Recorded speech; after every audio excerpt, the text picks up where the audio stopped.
Good morning. Today is day 3, and my plan for today is to hike on the Appalachian Trail. Let's take a look around the hostel. This is an older hostel with a lot of history in it. There's a little kitchen area, kind of a family room. There are photo albums that date back for decades of Appalachian Trail hikers. And there is a detention center with 10 bunks. That's where I slept. And since it's only me, I've kind of taken over the place. Got my stuff all dried out.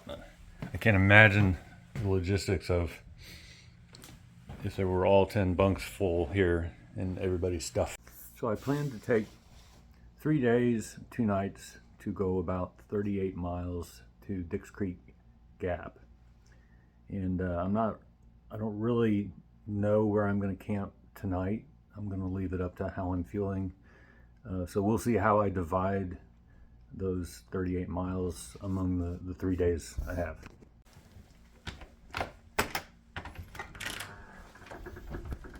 I'm heading out the door. And literally, that's the Appalachian Trail at the top of those stairs.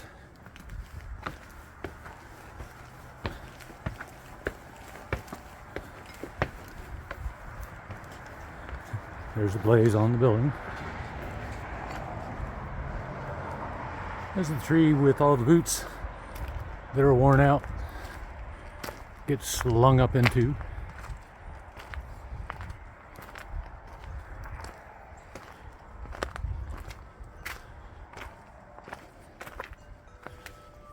And there is mountain crossings. Always been a little confused by the term gap. Do you go up to it or down to it? This seems like a different perspective. If you're hiking along the ridge, you go down to it. If you're trying to get over the mountain, you go up to it.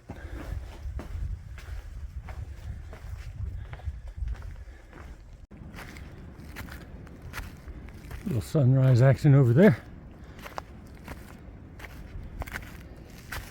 Still climbing out of Neal's Gap. Okay, so the next couple of nights that I'll be out camping, the lows are supposed to be in the low to mid 20s, which is good because it'll be an opportunity for me to test the warmth of my winter gear. If you look at the forecast, 5 or 6 days out, it's going down to single digits. So I need to test this gear, and it's nice to be able to test it in the low 20s. And I'm going to pull everything out, all my warmest stuff. And if I'm not toasty or even hot, I'll know that I'll have to figure something out if the temperatures get lower. And people talk about the big 3 of gear: the backpack, sleeping bag, and tent. I have my own big 3 of how cold is it, or how cold can you sleep out, and of course is temperature, and then just as important is wind, and also is your gear dry. Was there a dew the previous night, and is your sleeping bag wet? That should inform your decision on whether to camp out or not. You gotta watch those piles of leaves. You can't trust them. There's another pile of leaves.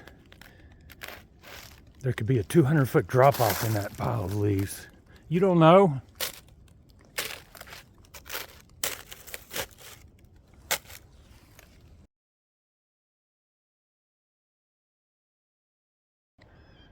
You know, 4 out of 5 people really appreciate a good view. Wow. I think that might be Mount Yona way in the background. Maybe some of my Atlanta peeps can verify that. This is the view from Wolf Laurel Top Mountain. Second breakfast.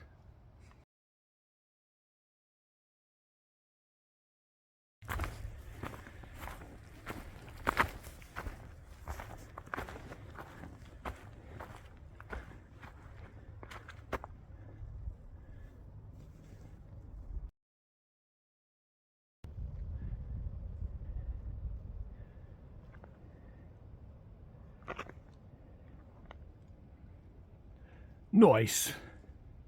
Oh, and also, nice. Tesnati. Tesnati. Somebody help me. I don't know. From time to time, I like to do bad impressions. I'd rather do good impressions, but I just don't have the gift for it. That doesn't stop me. So if you hear me say something that's, you're like, what? I'm probably doing a bad impression. So if you want to put a guess in the comments on who I'm trying to do an impression of, you get kudos if you get it first.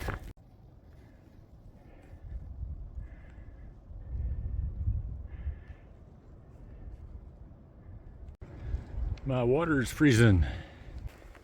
I have picked a destination for tonight. It's Blue Mountain Shelter. I'll probably set a tent. It's another 5 or 6 miles, and the sun will probably be setting right when we get there. I say we because there's a guy ahead of me on the trail going to the same place.